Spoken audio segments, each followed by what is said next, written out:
ask any. So welcome to the silent AI risk that could destroy your business, and why having a clear AI policy is critical. Now, for those of you who don't know me, my name is Michelle Hill, and my fundamental belief is that we should be empowering human potential with AI. I introduce myself as an AI transformation expert, and my goal is to help people use AI so that things can be more practical, get my voice working, profitable, and perhaps a little bit of fun as well. And, you know, for everybody who feels like they're super busy and they need to find some extra time in their day, exploring how you can do that with AI is a really smart move. Now, I'm part of a group called Simple Academy. So there's a bit over 100 people like me all around the world who are teaching people how to use and understand AI, in particular large language models, so that they can do their work better, faster, and easier. So I mentioned just before about the purpose of AI is to really amplify human potential. So we don't want to be looking at, you know, well, do we want to diminish our human capabilities? I mean, I know there's a lot of talk in social media about jobs being replaced, and my perception is that, you know, the nature of roles will change in the future, and the way we do things will change in the future. Some roles will disappear, but some roles will be created that we don't even know about yet. And when you're using AI, don't just think of it as something where you're just like, okay, type something in and it gives something back to you, in terms of like content and things like that. But think of it as a tool to help you with your decision making and your problem solving, and to just bounce ideas and explore options. Because when you think about it, it's a lot easier to edit something that you've created than to come up with something from a blank piece of paper. And one of the examples I'll give you there is when I work with people and I train them, we do an AI role plan, which comes up with a matrix of 64 different role deliverables that you could or should be doing in your role. Now, if I said to somebody, write down 64 different things that you do in your role, you'd probably struggle to get past about 20 or 25. So that's one of the beauties of using AI.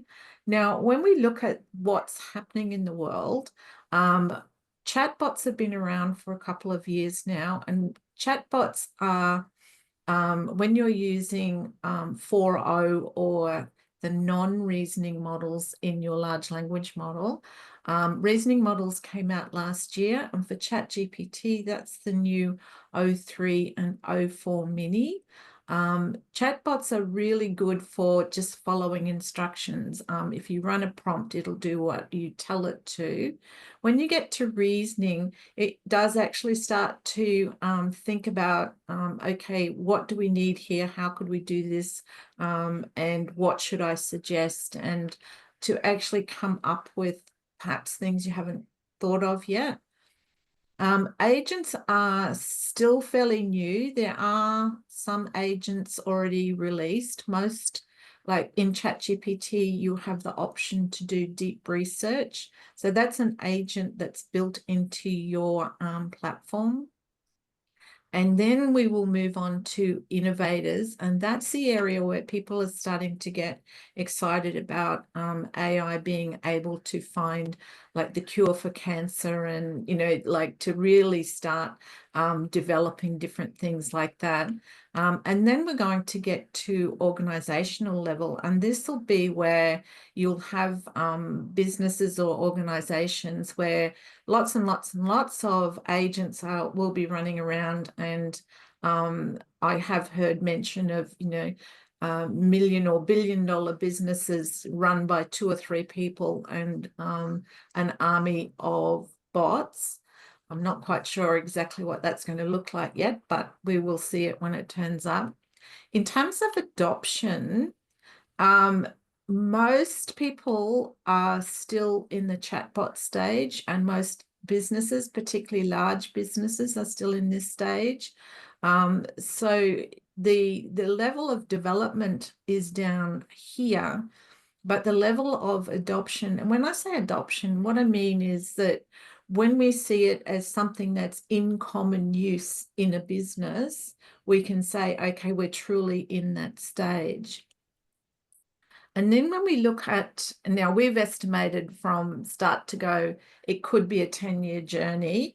That's a guess at best, just based on what we know now. Who knows what's going to happen in the next 12 months. Now, when we look at levels of knowledge work in an organization, in the planning process, we will start off with your high-level objectives and break that down into projects, and then turn that into deliverables, into tasks, and then into actions. In the real world, getting these things broken down from the high-level objectives can be a little bit more difficult. Using AI, it's a lot easier to start to break these down and to figure out exactly what you should be doing today and this week to help you hit your quarterly goals and your annual goals and things like that. And then that helps take you back up that doing side of the stack. And then we look at 5 orders of time magnitude. Now, for us, you know, we can spend weeks or days or hours or minutes or even seconds creating something of value when we do our work. When you look at AI, in the chatbot stage, it's literally seconds. It will spit out an answer for you quite quickly. And then you need to interact with it to get it to do something more. In the reasoning stage, it can, like, it's still mostly in seconds, but it's, you know, like a longer time. Sometimes, you know, you can push it up to run for a minute or so by itself. And then with agents, with deep research, when I've run those, I've had it run anything from about 10 or 11 minutes through to about 20 minutes before it comes back with an answer for me. So as you can see, we're gradually going to be moving up this side of the stack.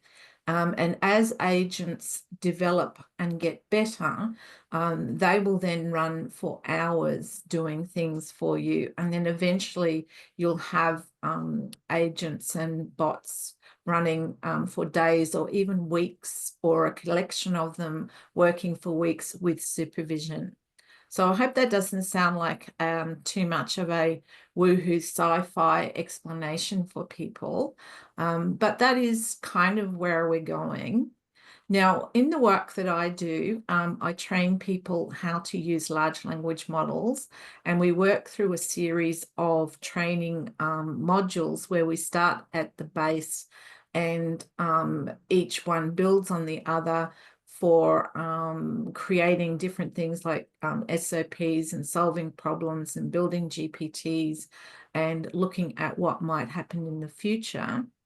The reason I've showed you that is because what we're going to do today, the AI policy document, is kind of the grey belt that sits before, where if you're going to be implementing and integrating AI into your business, it really will be important, not only for you, but your clients will start to ask you, a little bit like privacy policies. Your clients will start to ask you what policies you have in place if you are using AI. So when we look at the policy framework that we're going to work on shortly, what we'll be doing is identifying some key risks, creating a do's and don'ts policy, looking at what individual guidance we would give people in an organization. How do we implement the policy and train people on it? And then what would be the monitoring and review step? Now, big disclaimer here, I am not giving anybody any legal advice. This is the prompt to create a draft. The prompt was actually created by one of the guys in the community who is a lawyer. So there is background of law in what we're doing, but please do not think that once you have this and I've given you the go ahead to say, you know, this is a legal document.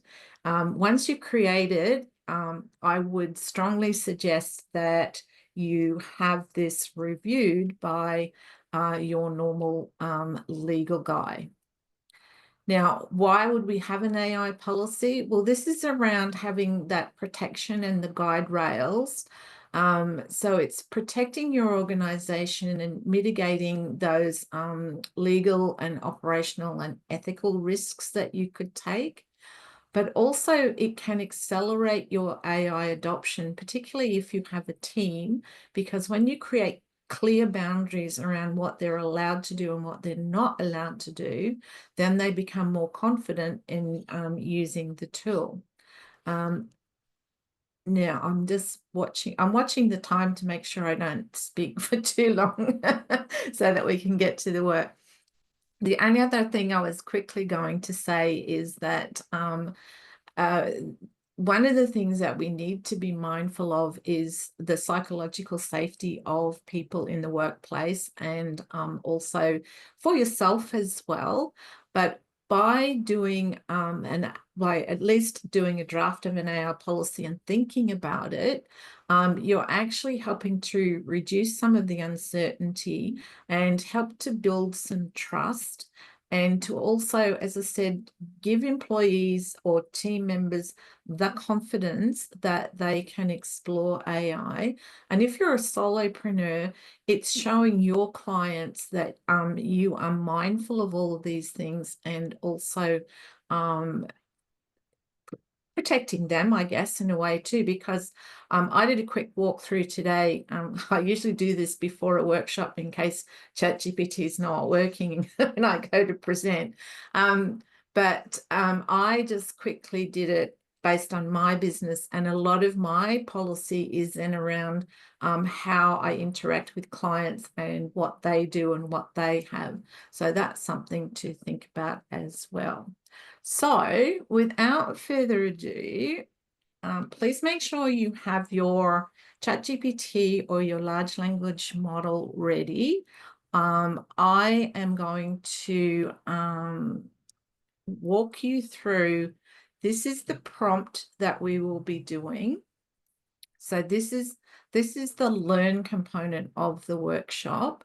And as you can see in red here, that's the context that you will need to add when you put the prompt into your ChatGPT or a large language model.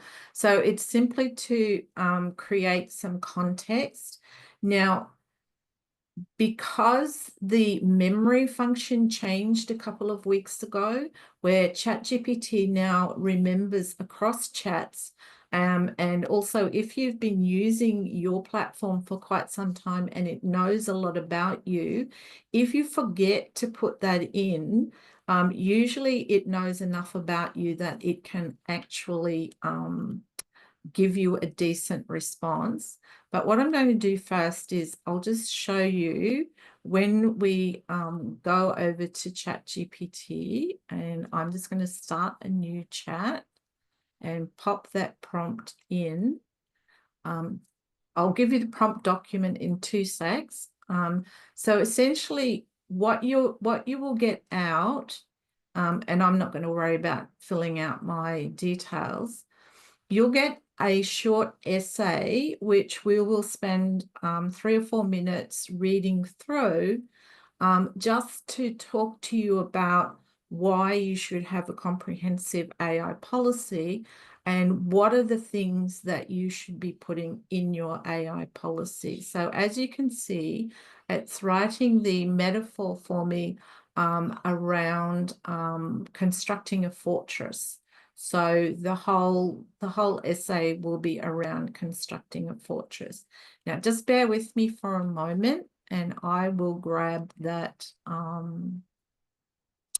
prompt document for you.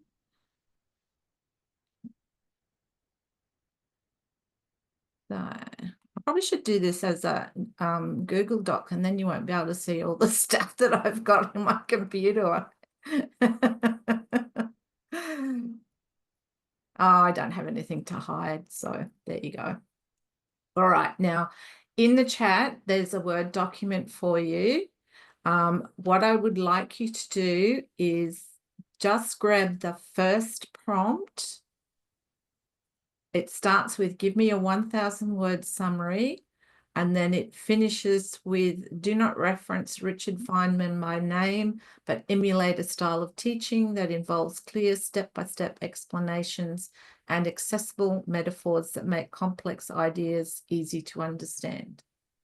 So you will grab that prompt, you will pop in here the details of your role and your company, and if you want to put a little bit of a description of the company, feel free to do that, because the more context you put in here, the more detailed and the more, I guess, if hyper-personalized is a word, then the more hyper-personalized it will be just for you. So let me know when everyone has copied the prompt in and they've got their essay, and then I will stop talking for a few minutes so that people can have a read of this and just absorb what you're being told.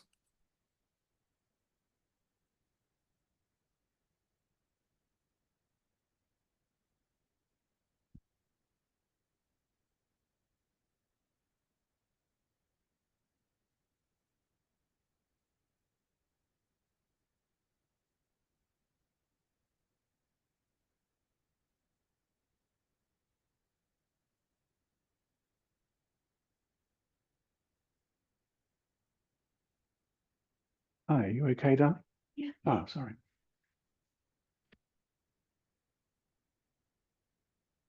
Let me know when you're ready. Give me a thumbs up or a hands up or something, or I'll if I hear nothing, I'll just assume everyone's fine and we can have some quiet time for reading.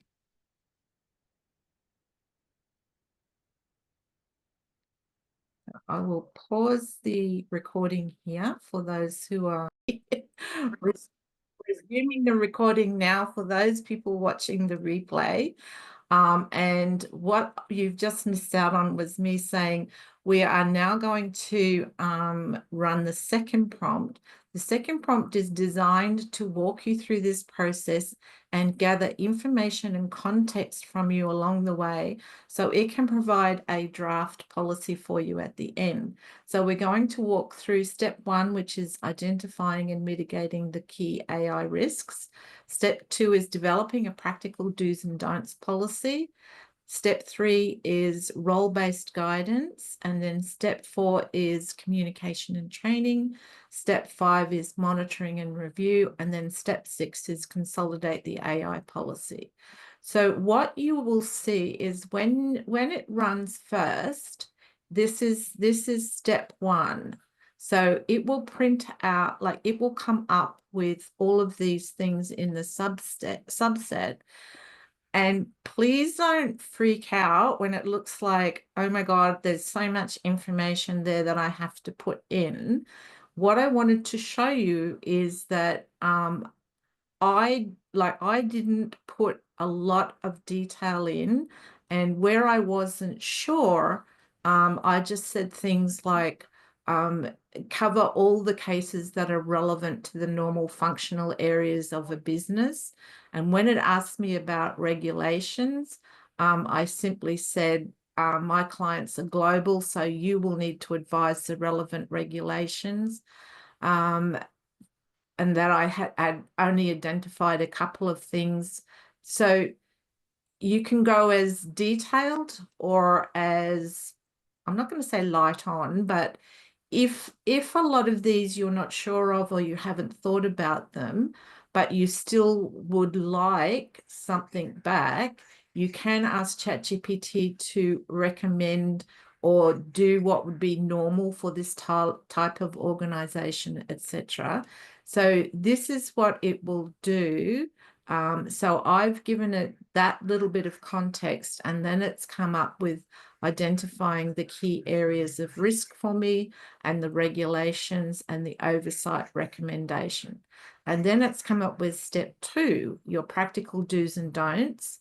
And again, it's asked me for context. And again, as you can see, I haven't put a lot of detail in here. One of my answers is not to my knowledge.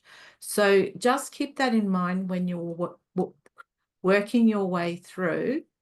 So whenever you're ready, copy the second prompt in. That's the apply prompt that starts with, you are ChatGPT and your role is to guide me through implementing an AI policy. So let me know if you have any issues doing that, or if you have any questions. And if everybody is fine, what we will do is we will work through till, what are we now, 12:33. Do you think 15 minutes or 20? How about 22 minutes? And that'll bring us up to 1 o'clock. 22 minutes. No. Let's work till 10 to 1. I'm not gonna do the maths in my head. I'll put it up on the screen, and then we'll come back, and if you're open to the idea, you can share a little bit about what you've created, and also what your thoughts are about the process and whether you found it helpful or not. So I'll pop another slide in, and we are coming back at 12:50. I'll turn my camera and my microphone off so I won't disturb you, but I am here if you have any questions or if you're running into any difficulties.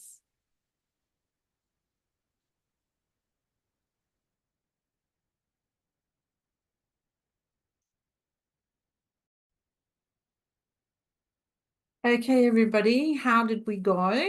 I was engrossed in doing something on my phone, and I looked up and I thought, whoops, I nearly left you sitting there too long.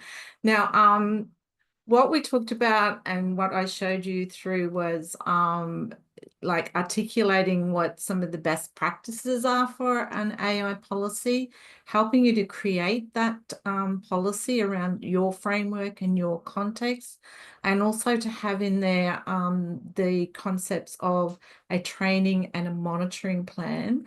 So would anybody like to be brave enough or interested enough to actually share what they created or what they think of what they created, and whether they found this a valuable exercise to work through or not? Colleen. I have run something very, very similar to this. In fact, I've reviewed nearly all of our policies doing exactly this. So it does work, and I find it great. And I actually think the more data you give to ChatGPT, the more it will actually respond and gives you what you're actually looking for. So I'm a convert of ChatGPT. I love it. I love it. Excellent. Well, that's really good validation coming from a completely different perspective, and because you're in the health and safety area, aren't you? In the health and safety. So I'm a health, safety, environment and quality manager. So what I do is I will import data into ChatGPT, especially for policies. Yep. I write them. I don't necessarily trust ChatGPT on everything that it spits back out. So I write it, pop it in, review it, change it so that it is more to my way of speaking, and then I'll issue it out. And that's what you have to be mindful of. You cannot just copy and paste everything you read directly into a document. It doesn't work that way. It's not a human being. It doesn't have human emphasis. So use it as a development tool, but not as a be-all, end-all. That's just my advice. That's what I found.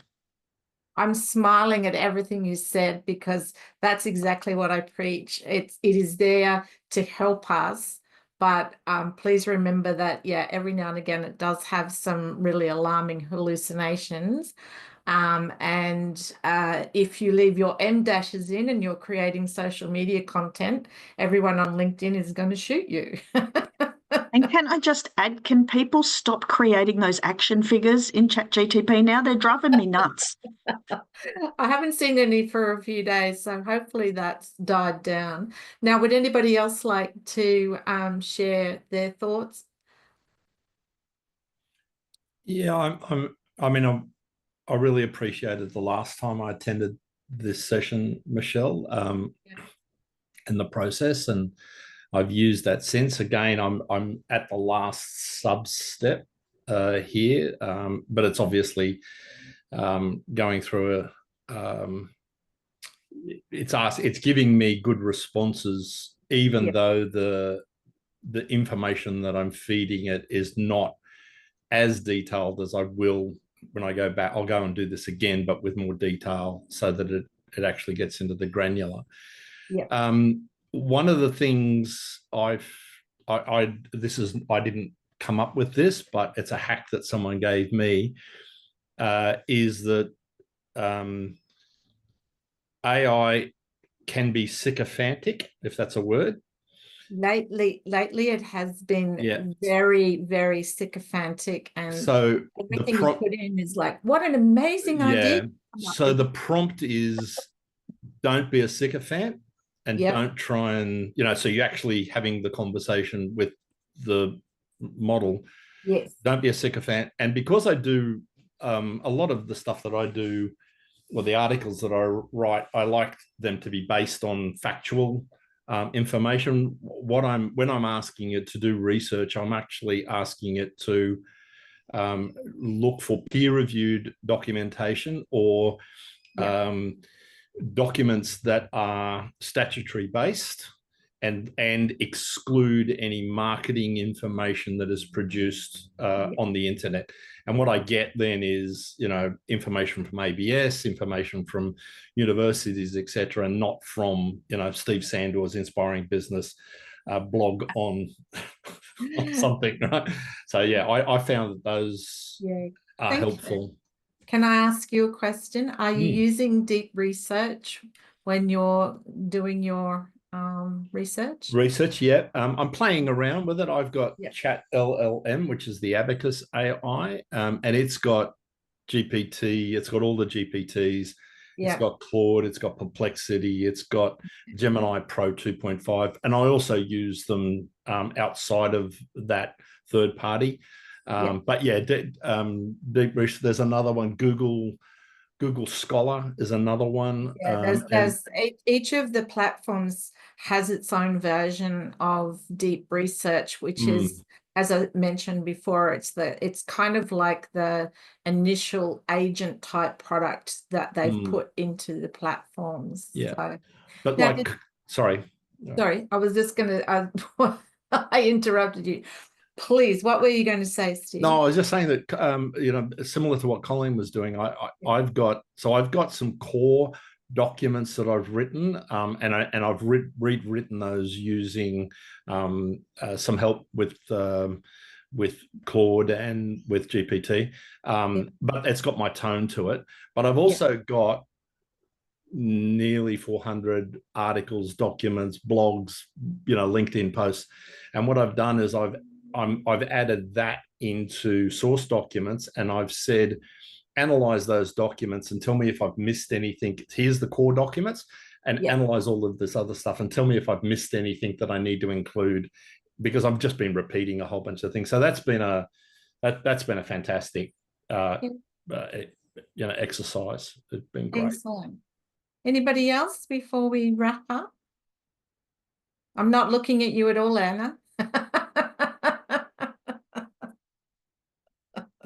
No, what it spit out just then, it was great. There are some things that we hadn't considered when we started using GPT. And it's all valid, but I think there's still tweaks that we can apply to it given the nature of what we're using GPT for. It is an eye-opening type thing, and we'll definitely have to revisit very, very soon. But no, it was great. Excellent. Okay, so we've got 2 minutes. So I was quickly just going to do my tiny little bit of like, hey, come and work with me speech, but Anna might recognize one of these testimonials that are up here, because that's part of her business. But this is just 2 things from people who've worked with me in terms of how you can save time and save money. So Michelle Muir, I'm not sure if you know her, Colleen. She's a health and safety manager. Yeah. So we were halfway through doing the training and she was like, oh my God, oh my God, oh my God. Oh, look what it's doing. And then, yeah, Anna and Greg at GMH Solutions told me all about what they've done with their estimators role. So that's also something to think about as well, in terms of, I mentioned earlier in the session, some jobs will change, but also we probably need to start thinking about what is our business structure going to look like, and how will that need to be redesigned in the future as well. So you're all connected with me on LinkedIn. So please, if there's anything I can help you with, please reach out or just send me an email. And with that said, thank you so much for coming along. And I am looking to do more sessions like this based around business functions as well, like teaching people about strategy, and also, I'm trying to think of what I've got on my list and my mind's just gone blank. But marketing, sales, operations. So I'm going to be picking functional areas so that people can come along. And some of the stuff it's not so much learning new things, but it's learning how to use AI to apply these ideas to create those action plans so that you can implement things. So I will make sure I let everybody know when I get that organized and set up, but it will be on Wednesdays at the same time, because I want to try and just develop that cadence of, come along and spend an hour with me. And I was even thinking I might give it a corny name like Lunch and Learn or something like that, but watch this space. Thank you so much, everyone, for coming along, and we will say au revoir for now. Thanks, Michelle. Thanks, Thank you, Michelle. Michelle. Thank you. Pleasure. Thanks, everyone. Bye-bye. Bye. Bye.